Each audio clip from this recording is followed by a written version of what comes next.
Hello mga kamamshi!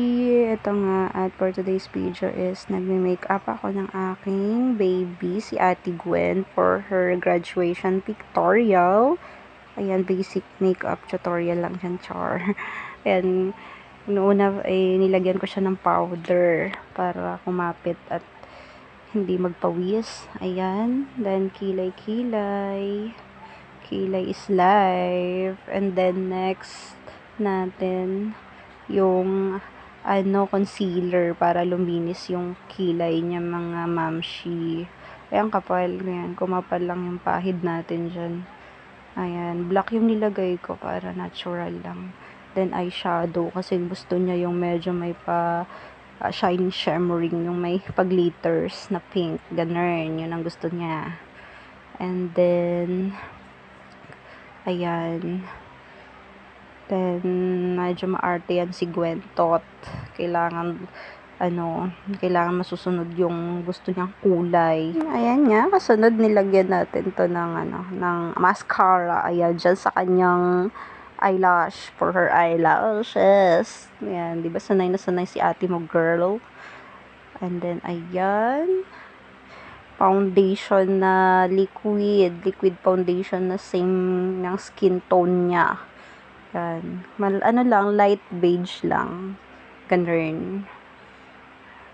Kinapalan ko maigi yung foundation. Then, lipstick. Yan. Basic lang. Simple lang. Kasi bata yan. Hindi natin pwedeng bonggahan. Hindi naman siya mag-pageant eh. Ayan.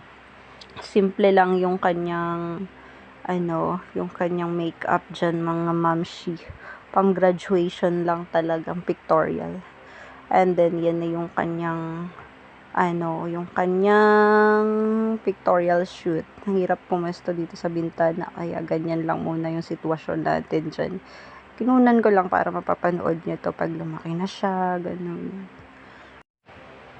Ayan, hindi ako makapwesto sa loob eh, sobrang sikip, tsaka mainit, maliit lang kasi yung classroom nila.